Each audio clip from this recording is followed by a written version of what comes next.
Primero tenías que ir, avisarlas, a ver si las dejaban ir al baile, si no las dejaban ir.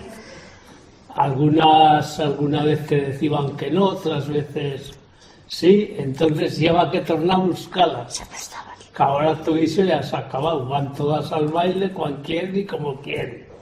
Entonces no, lleva que irlas a buscar a casa, acompañarlas después no, ya cada una ya, pero las fiestas ya eran así, han cambiado el 100% más, han cambiado.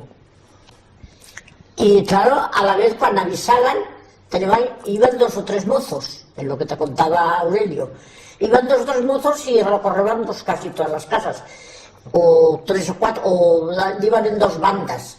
Y decían a los padres, ¿las dejaré de venir al baile? Pues sí, decían, pues bueno, que iban un rato. Pues pues a prestazos que ya todos tornan a gritar, ya todos pasan aquí a gritazos.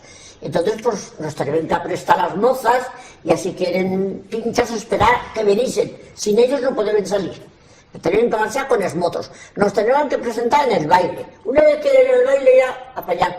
También lleva un tema, que no les puede vender calabaza, por lo menos 2 o 3 piezas tenían que bailar con el que nos iba a ir a buscar, o por lo menos con el del lugar, que no lo he visto. Sí, ya luego pillaba gente de Plan, chicos de Plan, pillaban zagals y de San Juan, pues ya era prohibido de un rato por lo menos de bailar con ningún de fuera del lugar.